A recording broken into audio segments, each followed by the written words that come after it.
izina rifite ubutware n'ubushobozi, imbaraga z'Imana, imbaraga zibeshaho, imbaraga zirema, imbaraga zitabara, imbaraga zikiza urwaye.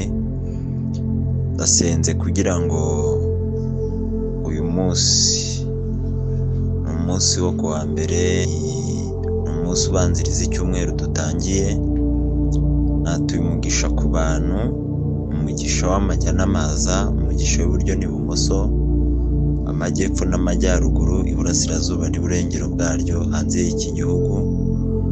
Aho mwerekeje ibiganza hose musangayo umugisha w'Imana. Umugisha uruta iyindi mbasabiye ni uwo kuzicara ku meza amwe dusangira Pasika ya gatatu turirimba ngo Hoziyana Hoziyana, hahirwa umwami uje mu izina ry'Uwiteka, amahoro n'icyubahiro bibahasumba hose. Murindwe rero, imiryango yanyu irindwe, urubyaro rwanyu rurindwe, abatafite urubyaro namwe murindwe ubwanyu, kandi famiye zanyu zikomeze kuba bazima.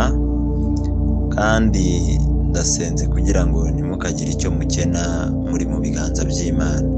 Imana ariyo se w'umwami wacu Yesu Kristo ikomeze kubagirira neza.